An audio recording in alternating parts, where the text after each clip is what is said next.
I'm Andrew Huberman, and I'm a professor of neurobiology and ophthalmology at Stanford School of Medicine. Today is an Ask Me Anything, or AMA, episode, which is part of our premium subscriber content.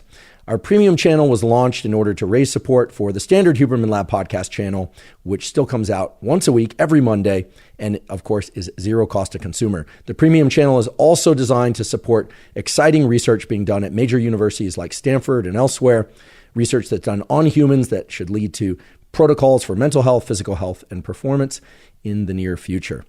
If you'd like to check out the premium channel subscription model, you can go to hubermanlab.com/premium, and there you can subscribe for $10 a month or $100 a year. We also have a lifetime subscriber option. For those of you that are already Huberman Lab Podcast Premium subscribers and you're watching and or hearing this, please go to hubermanlab.com/premium and download the premium podcast feed. And for those of you that are not already Huberman Lab Premium Podcast subscribers, you will be able to hear the first 15 minutes or so of this episode, and hopefully that will allow you to discern whether or not you would like to become a premium subscriber. Without further ado, let's get to answering your questions. And as always, I will strive to be as accurate as possible, as thorough as possible, and yet as concise as possible. The first question today is about adaptogens. Some of you may have heard of adaptogens. I'm guessing many of you have not heard of adaptogens. The strict definition of adaptogens is still evolving, meaning no one really knows what adaptogens mean and what's included in adaptogens and what's excluded from adaptogens. But the most common definition of an adaptogen is a compound that is typically a supplement or a drug, although it could be a behavior if you really think about it, that helps you adapt to and buffer stress. So when you hear about adaptogens, there are three main categories of adaptogens that come to mind. The first are things that are contained in food. So these would be vitamins or micronutrients that one could easily find in food, but one would have to consume a fairly restricted number or type of foods in order to obtain those things, or consume a lot of those foods in order to get sufficient dosages of those adaptogen compounds in order to buffer stress. Some good examples of these would be any kind of vitamin, either water-soluble or fat-soluble, that can adjust or reduce what are so-called reactive oxygen species. And then that's what gives rise to this idea that antioxidants are good for us.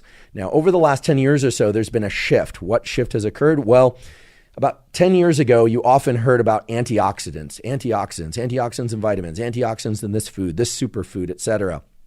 And why were people talking about antioxidants? Well, just to remind you, reactive oxygen species are types of reactions and molecules that occur in cells when cells get stressed and or age, and antioxidants are the compounds that reduce those reactive oxygen species. Reactive oxygen species are bad for cells because they tend to hinder the function of mitochondria, which are associated with energy production in those cells. So what do we know for sure? We know that as cells get older, or as any cell or biological system, organ, tissue, etc., gets stressed a lot over time, the number of reactive oxygen species increases in those cells and tissues and organs. And antioxidants, which can include certain vitamins, but also some micronutrients, are effective in reducing those reactive oxygen species. Now, what's occurred over the last 10 years is that we know that reactive oxygen species are a major source of depleting cellular function by way of depleting mitochondrial function, but they are just one of many mechanisms that can deplete cellular function, mitochondrial function. So nowadays, you'll hear about reactive oxygen species and antioxidants, but not as much as you used to. Now you hear a lot more about inflammatory responses, and inflammatory cytokines also being an issue. And the truth is, all of these things are an issue. So going back to this question about adaptogens include these three categories. I've told you the first, which are the vitamins and micronutrients that are contained in food that can reduce reactive oxygen species and other aspects of cellular stress, such as inflammatory cytokines. What are some of those things that occur in foods? Well, in order to answer that, let's just think about what sorts of foods themselves can act as adaptogens. It's commonly held that the dark leafy greens type foods, for those of you that eat plants, and I think the majority of people out there do eat plants. I know that the carnivore diet and lion diet and some other diets tend to exclude plants. And we'll address that in briefly at some point in today's discussion. But dark leafy greens are known to contain a number of compounds in the form of vitamins and micronutrients that are very effective in reducing reactive oxygen species, and inflammatory cytokines. So if you're somebody who's interested in adaptogens and adaptogenic processes, reducing stress and buffering stress, which of course has its role in buffering daily stress in order to help you sleep better, to improve cellular function for longevity, sports performance, cognitive performance. That is all good, and it makes sense why people would be interested in adaptogens. But remember that the two main adaptogens that you should think to first are going to be behaviors and nutrition. I've started with nutrition on purpose. As I mentioned, we'll get to behaviors in a moment. So if you're interested in adaptogens at all, I highly recommend that you include at least 2 to 4 servings of dark leafy greens and or cruciferous vegetables per day. I think that'd be highly advantageous. And just be aware that excessively heating dark leafy greens or cruciferous vegetables can actually destroy the very nutrients and micronutrients that act in an adaptogenic way. That does not mean that you need to eat raw broccoli or cauliflower. Just the thought of that makes me nauseous. It's very hard to digest. Some people might like that or can digest it more easily than others. So it's perfectly fine to cook your cruciferous vegetables and dark leafy greens, but you don't want to overcook them. What's overcooking and what's undercooking? There's no strict cutoff in terms of temperature, but basically what the literature says is that if you heat vegetables to the point where the colored fluid is leaching out of them into a broth type, into water or whatever fluid surrounds them, well, then you would be well off to ingest that fluid as well, because contained in the water or the fluid that's leaching out from the cruciferous vegetables or from the dark leafy greens are going to be a lot of those very adaptogenic molecules that you're interested in the first place. Okay, so I probably surprised some people by starting off my answer to the question of what are adaptogens? Are they worth thinking about and pursuing? And if so, how can I get them? By talking about food.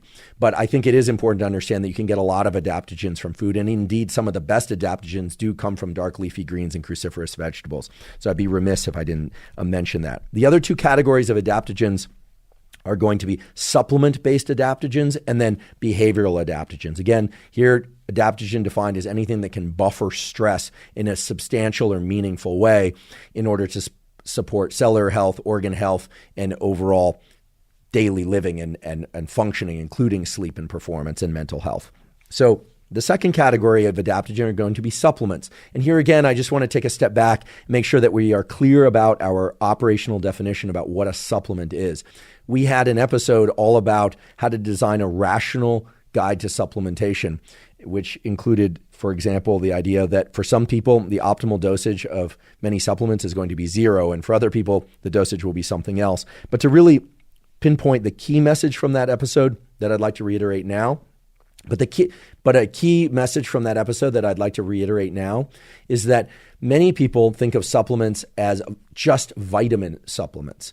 And for that reason, you'll often hear the argument, oh, well, aren't supplements just expensive urine? Couldn't you get all of that from food? Aren't you just urinating out all the water-soluble vitamins and maybe even storing excess amounts of the fat-soluble vitamins in a way that's unhealthy or not cost-effective and so on?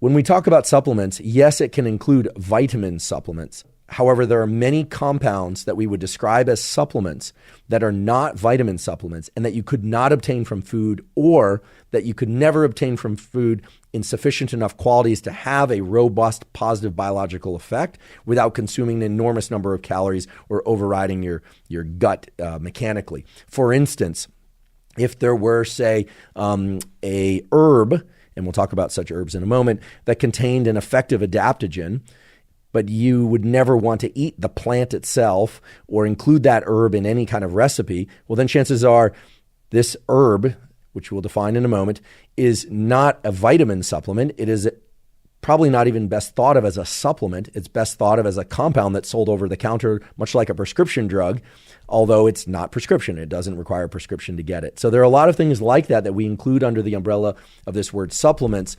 And unfortunately, because of that, a lot of people think, oh, you don't need supplements. And of course, you don't need supplements per se, but many people do derive tremendous benefit from them. In the context of adaptogens, there are 2 or 3 in particular that can be very beneficial for buffering the stress response, especially over short periods of time of about 2 to 3 weeks. So when would you use these? Well, for instance, if you are in a particularly stressful mode of life, either because of family or relational or school or work demands or new kid in the house or any number of different things, or you've been ill or you're recovering from injury, taking an adaptogen in the form of a supplement can actually be very useful for buffering this hormone and the general systems it's associated with called cortisol. It's very healthy to have high levels of cortisol early in the day, shortly after you wake up, and then that ought to taper off toward the afternoon and evening. However, if cortisol is chronically elevated throughout the day, or if that peak in cortisol is arriving too late in the day, that is known to be associated with mental health and physical health issues. It has been shown by labs at Stanford and elsewhere. It's been shown in animal models and in humans. I've talked many times before, and I'll just remind you again, that one of the best ways to restrict that cortisol peak to the early part of the day is to get morning sunlight in your eyes as soon as you can. Once the sun is up, get outside, face in the direction of the sun, even on overcast days. Don't wear sunglasses. Look at it for 5 to 30 minutes. Definitely blink so you don't damage your eyes, so on and so forth. Why 5 minutes or 30 minutes? Well, 5 minutes on a clear day should be sufficient. Longer would be fine. Again, blink so that you protect your eyes. Blink as needed. Face in the general direction of the sun. On days when you have a lot of overcast or it's really dark, dense cloud cover, well, then you'd want to be outside longer. And if you don't have access to sunlight for whatever reason, then you want to do the same thing with bright artificial lights indoors, either so-called sad lamp or otherwise. That's a great way to restrict that cortisol peak to early in the day. But even if you're doing that, if you have a stressful life for whatever reason, even if you're getting that morning sunlight, which I hope you are, you're getting your exercise, you're trying to sleep better and more, as we all should most of the time, well, then you may be somebody who wants to take a adaptogen in the form of a supplement. And the 3 supplements that can be very effective in buffering cortisol are ashwagandha, which I'll talk about first, lion's mane, and chaga. Lion's mane and chaga are in the fungi group, so they count as mushrooms. They are not psychedelic mushrooms. Let's talk about ashwagandha first. Ashwagandha is at the top of the list because it is indeed a very potent adaptogen. How can I say that? Well, there are a number of studies now, including several excellent ones in humans, that report that taking 2 doses of 300 milligrams of ashwagandha per day can very dramatically buffer cortisol. So this is something that you would have a near impossible time accessing from food. I can't imagine that unless you're cooking with the very sources of ashwagandha and extracting exact amounts, that you'd be able to get this in any other form except supplement form. So here I'm going to just briefly reference a paper, and we can provide a reference to a reference link to this. That is, this is a paper from 2012 that's had a lot of excellent follow-up papers that support it. The title of the paper is A Prospective Randomized Double-Blind Placebo-Controlled Study of Safety and Efficacy of High Concentration of Full-Spectrum Extract of Ashwagandha Root in Reducing Stress and Anxiety in Adults. And it's a really nice study. Not a huge subject pool, but both men and women, and is carried out for long enough that they got to see some really interesting results. And I think that the most interesting result is that taking 300 milligrams of ashwagandha twice a day led to enormous changes in serum cortisol. The statistical significance that they observed in the study was really fantastic, fantastically high statistical significance. They saw these effects of ashwagandha on day 15, having initiated the ashwagandha consumption on day 1, of course, day 30 and day 45. And again, this was dramatic reductions in stress as perceived by people, so subjective stress, and cortisol levels. So ashwagandha is very potent at reducing cortisol. How would you recapitulate this if you wanted to use ashwagandha to buffer stress? Well, a couple of key points. I mentioned earlier that you want your cortisol peak to come earlier in the day. Therefore, you would not want to buffer cortisol early in the day. In fact, cortisol peaking early in the day provides an anti-inflammatory, immune-supporting, focus and mood-supporting effect all day long. So I would recommend that people take their first dose of ashwagandha of anywhere from 250 to 300 milligrams sometime in the early afternoon, and then again in the evening, as opposed to taking a morning dose and an afternoon dose. Also, if you're somebody who's exercising for sake of trying to induce adaptations like hypertrophy, the growth of muscles, or strength, or improve your endurance in any way, muscular endurance or more traditional cardiovascular endurance, then I recommend that you not take your ashwagandha prior to exercise, because part of the adaptation response is triggered by increases in cortisol during exercise, sort of in the same way that some of the best adaptations to exercise are reductions in blood pressure and resting heart rate. And those are stimulated by increases in blood pressure and increases in heart rate during exercise. That's just how these biological systems work. So the takeaway is pretty simple. If you're interested in using ashwagandha as an adaptogen, I would restrict it to later in the day if you can, and not before exercise. Divide it into 2 doses of 250 to 300 milligrams. That's what this paper and other papers like it seem to indicate. And then a very important final point about ashwagandha, which is that if you're going to take ashwagandha, I recommend not taking it for longer than a month and a half, as they did in this study. In fact, I would suggest that you only take ashwagandha around periods of kind of moderate to extreme stress.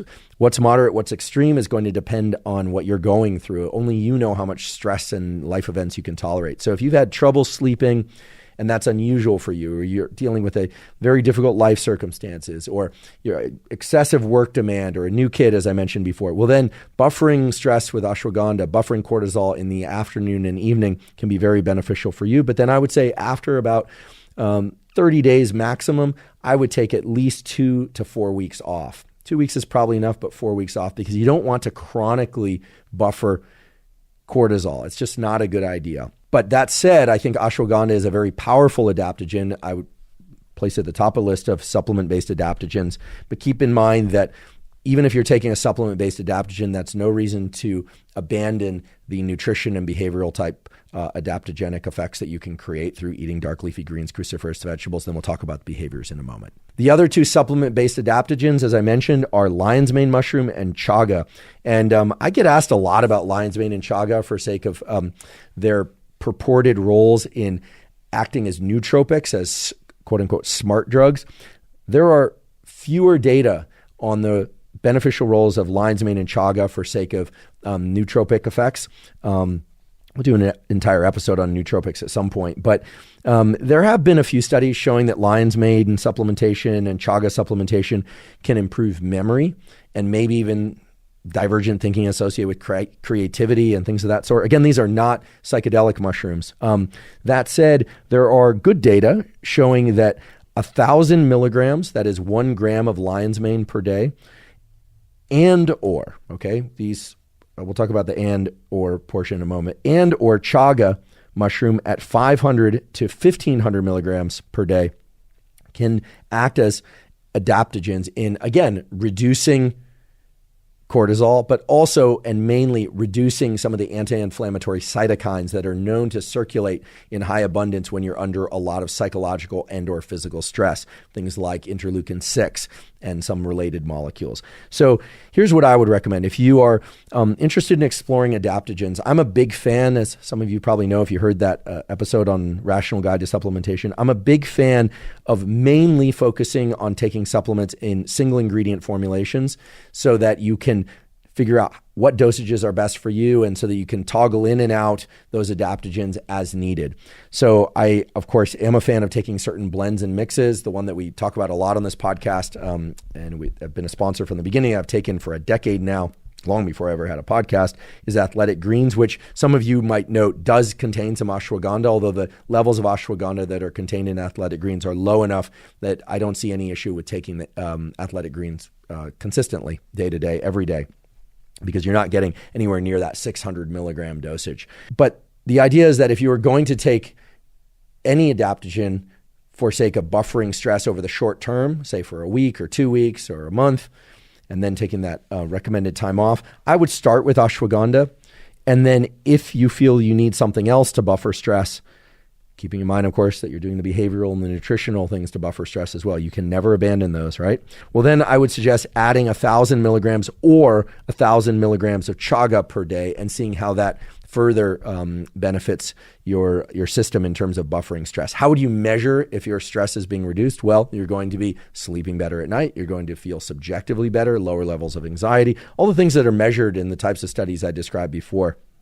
Now, of course, there's nothing preventing you from taking 600 milligrams of ashwagandha, a gram of lion's mane, and a gram of chaga. I know some people like to just kind of go full tilt into everything, but I am a big believer in really trying to isolate which supplements and molecules work best for you and which ones don't. Do you need to cycle on and off lion's mane and chaga? I'm not aware of any data showing that you do. If, however, you're taking them every day, I recommend that you cycle off them after a period of 30 days or so. And I want to be very clear about this. Just because I said cycle off after a period of 30 days or so does not mean that you can't take them for a shorter period of time. So for instance, if you know that you're coming up on a big week of stress, well, then you could take ashwagandha and or lion's mane and or chaga for that week, or just that week, or heading into that week, or in the following week, and then stop. There's no reason why you couldn't take them even just for one day, although the effects tend to be a bit cumulative, at least when we're talking about buffering anxiety. In terms of buffering cortisol, that's a very potent effect that, as far as we know, is going to take place on day one. Again, keep that cortisol buffering effect away from exercise. At least don't take it before exercise, and try and buffer your cortisol in the afternoon and evening. And this is assuming that you're working a conventional shift and you're not up all night and sleeping all day for sake of shift work. Okay, so hopefully that clarifies things about what adaptogens are. In fact, I never actually read the specific question, but I think I've touched on a number of issues that relate to this specific question. And then I'll answer the last portion of the answer to this question in a moment, as it relates to behavioral tools that can act as adaptogens.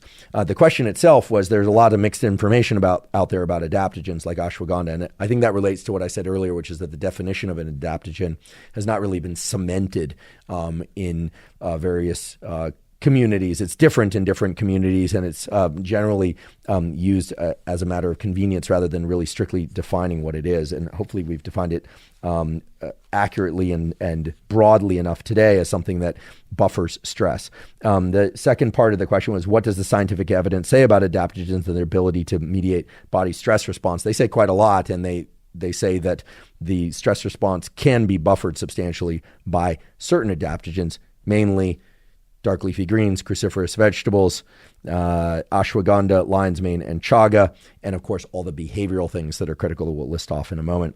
And then the third portion of the question is there any solid evidence that has an effect on neurotransmitters, or the HPA, which is part of the stress modulation axis? The best evidence is that adaptogens can reduce cortisol itself.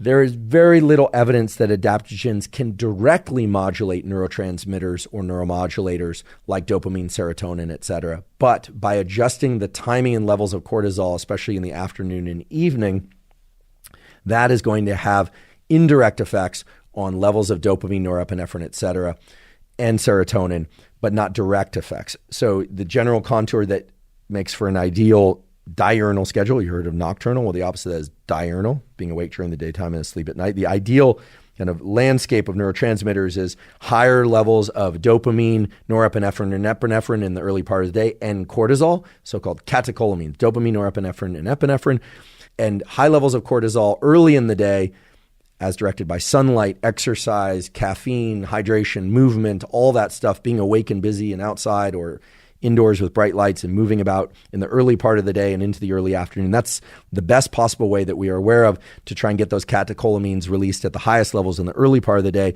And then the ideal contour of a 24-hour cycle will be in the later half of the day, the evening and nighttime. You have higher levels of things like serotonin, the GABAergic system, all the things that are somewhat sedative and preparing you for sleep, and lower levels of the catecholamines and cortisol, as I described before. So to directly answer the question, is there any evidence that adaptogens can alter your neurotransmitters? Yes, but only indirectly. And yet, that indirect control over neurotransmitters is substantial and is important. And if you do what I described, such as getting morning sunlight, and ideally you'd get a little bit of deliberate cold water exposure, by the way, to boost adrenaline and norepinephrine and dopamine, those catecholamines, early in the day. So quick 1-minute cold shower even, or 3-minute cold shower, or if you have access to an ice bath early in the day, plus some sunlight, doesn't matter which one you do first. Doing that early in the day is really going to create that peak of cortisol, dopamine, epinephrine early in the day. I can't emphasize how beneficial all of that can be. And exercise if you can early in the day. Some people can't exercise till later in the day. I'd rather see people exercise later in the day than not at all, provided it does not disrupt their nighttime sleep, which of course, sleep is the foundation of mental health, physical health, and performance. So Yes, there's modulation of neurotransmitters, but most of those are downstream of the effects on cortisol that we've been talking about. So we've defined nutritional adaptogens, supplement-based adaptogens, although I don't really like the word supplements anymore, unless we're talking about vitamin supplements for reasons we talked about earlier. And then there's the third category of adaptogens, which are the behavioral tools that you can use to buffer stress, which qualifies those as an adaptogen. And I think it's really important that we always keep in mind that yes, there are supplements. Yes, there are prescription drugs out there. In fact, there are prescription drugs that you can get from a doctor that will potently zero out your cortisol. But most doctors are very reluctant to prescribe those drugs because cortisol provides a very important and functional role early in the day. Behaviors are very effective at reducing cortisol. What are the most effective behaviors to reduce cortisol? Well, we talked about one, to restrict cortisol the early part of the day, which is viewing morning sunlight. But how would you buffer cortisol in the late afternoon? It's going to be all the things associated with reducing stress. For instance, 10 minutes, or even my laboratory and other laboratories have shown, is even 5 minutes a day of just what would be called mindfulness meditation. Very simple. You don't need to overcomplicate this. You could use a great app like the Waking Up app or another app of the sort, or you can simply sit down, eyes closed, breathe through your nose, and just concentrate on your breathing. Every time your mind drifts to something else, bring it back to your breathing. That's shown to reduce stress. You could do a 5-minute deliberate breathwork practice. My laboratory has published some work related to that. The breathwork practice could be any number of things. The two that I recommend the most would be double inhale, followed by a full exhale, and then repeat for a period of 5 minutes, known to substantially reduce anxiety, stress, and the various physiological systems associated with arousal. You could also use box breathing. Inhale, hold, exhale, hold for equal durations for a period of 5 minutes will substantially reduce stress. I'm a big fan, as many of you know, of Yoga Nidra, which involves no movement. It involves just lying there, listening to a script. Lots of Yoga Nidra scripts available online. If you're not interested in the intentions and other things, including Yoga Nidra, you can buffer stress using an adaptogen like NSDR, non-sleep deep rest. If you're interested in trying these sorts of things, there's an NSDR protocol that's 10 minutes long. Just put my name, Huberman, and NSDR into the search browser on YouTube, and Virtusan has provided an NSDR that's completely zero cost and works very well for reducing stress. It will also help teach your system and teach you how to learn to fall asleep better at night. So any of those practices, 5 to 10 minute breathing practice or meditation or a NSDR or Yoga Nidra, if you can do longer, 20 or 30 minutes in the afternoon, that's known to buffer cortisol substantially as well. Anytime you're encountering stress in real time, I highly recommend a tool over and over because it's so effective. The fastest way we know to buffer stress and calm down is the so-called physiological sigh. Big inhale through the nose till your lungs are empty, but then sneak in a little bit more air by a second inhale, maximally inflate the lungs, then a long exhale until your lungs are empty. 1 to 3 of those will reduce your stress substantially. Over time, that should reduce, that is, buffer your cortisol, acting as an adaptogen. There are a lot of things. You could take a hot bath. You could take a hot shower. You can listen to some pleasant music. Anything that reduces your stress technically is an adaptogen. So I hope I've thoroughly answered your question. By yours, I mean, this answer is going out to all of you. This was a question that was asked by Justine Bevelacqua. I hope I pronounced that correctly, Justine. And thank you for that question. I think there are a lot of people interested in adaptogens. So now you can use nutrition, such as cruciferous vegetables, dark leafy greens. And I should also mention, if you're not ingesting enough calories each day, well, then you are going to be in a mild mode of stress. That's not to say that some people shouldn't take in fewer calories than they burn in order to lose weight. Some people really need to do that for their health or for whatever other reason. But if you restrict calories too much, you are going to increase cortisol output.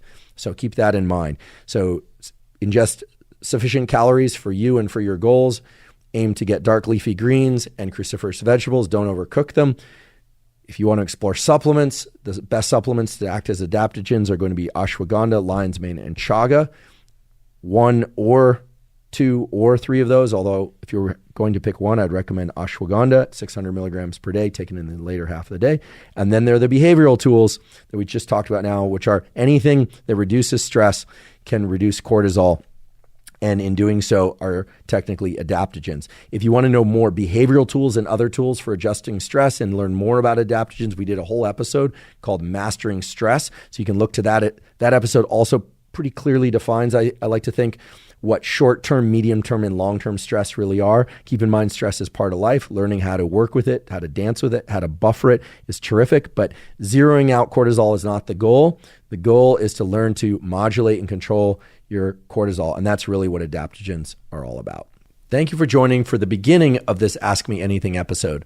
To hear the full episode and to hear future episodes of these Ask Me Anything sessions, plus to receive transcripts of them and transcripts of the Huberman Lab podcast standard channel and premium tools not released anywhere else, please go to hubermanlab.com/premium.